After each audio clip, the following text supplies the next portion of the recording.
Hello friends, Running Kimono here. In today's video, we are talking about overconsumption. What does this mean? Why is it on social media?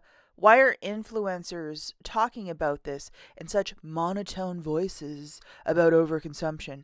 And really getting into it where they're criticizing people that have larger Dollar Tree, Shein, Temu hauls.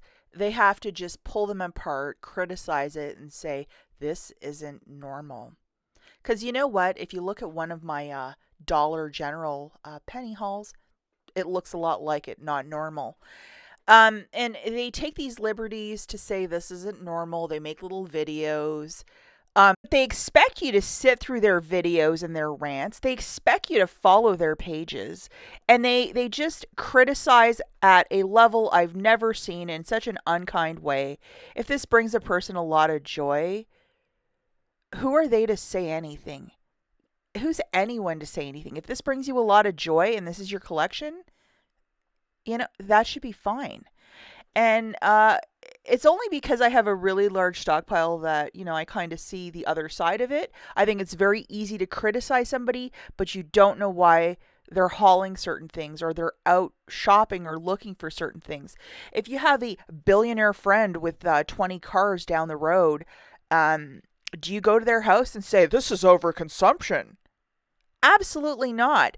But if you do a really big Temu haul, it's overconsumption. I don't understand the imbalance there, but yet they continue to criticize and make, 7,000 part series just really criticizing people. And I think it's so unkind. Of course, they love to poke the bear and then they suggest buy nothings and buy, make, thrift, swap, borrow, use what you have. Cool. It's so easy, isn't it? But stay on your tablet and watch my video and don't forget to subscribe. Stay on your phone and subscribe and watch everything I have to say. And if you were looking at somebody with a huge amount of wealth collecting dolls or collecting cars or collecting Mont Blanc pens, would you say the same thing? Or have huge watch collection? We've all seen that. Nobody says anything, but the person with the Dollar Tree or the Shein or the Temu haul, they get the hugest criticism. As overconsumption is such a buzzword right now, and a lot of people just cling to whatever they hear other influencers say, and then they have to parrot it back to you. Of course, when I do these Dollar General penny hauls, I got like 35 jars of baby food last Tuesday. I brought it all to a food bank right away. It went from my trunk to the food bank because it was like almost 100 degrees. I'm not going to be keeping this in my car for a week. It's a food. It got donated right away. Very happy to do it. But for somebody walking in cold, they could see this haul and say, you're buying too much. This is overconsumption. You're greedy. You're this, you're that, which I'm called every other day on social media. And that's fine. But the backstory of it is for a lot of us that are extreme couponers with the larger stockpiles, we do a lot of this because we give a lot of it away. And a lot of us donate a ton of food, and especially when you can get it for a penny at the Dollar General, that's totally what it's about, and that's the name of the game. It is so easy to sit back and criticize. It's another thing to try to figure out, why is this person doing what they're doing?